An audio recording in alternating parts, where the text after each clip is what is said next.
உலகத்திலேயே பாப் கல்ச்சர்ல பொண்ணுங்க எப்படிடா அவ்வளவு தூரம் வளர முடியும்னு எல்லாருமே நினைச்சிட்டு இருக்கும்போது சவுத் கொரியாவை சேர்ந்த ஒய்ஜி என்டர்டைன்மெண்ட்ங்கிற பெரிய கம்பெனி இந்த விஷயத்தை உடைச்சு உமன் எம்பவர்மெண்ட்டை இந்த உலகத்துக்கே காட்டணும்னு குளோபல் லெவல்ல ஆடிஷன் வச்சு கிட்டத்தட்ட 9 பொண்ணுகளை செலக்ட் பண்றாங்க.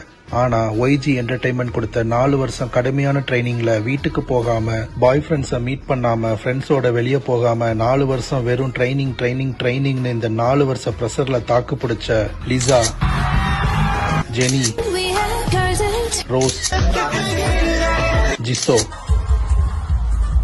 இந்த 4 பேரை கொண்ட பிளாக் பிங்க்ங்கிற டீம் பொண்ணுகளாலையும் இன்டர்நேஷனல் லெவல்ல சாதிச்சு காட்ட முடியும்னு அவங்க டேலண்ட் மூலியமா ப்ரூஃபே பண்ணி காமிச்சிருக்காங்க. இந்த மாதிரி இன்ட்ரெஸ்டிங்கான ஃபேக்ட்ஸை தெரிஞ்சுக்க நம்ம பேஜை ஃபாலோ பண்ணிக்கோங்க.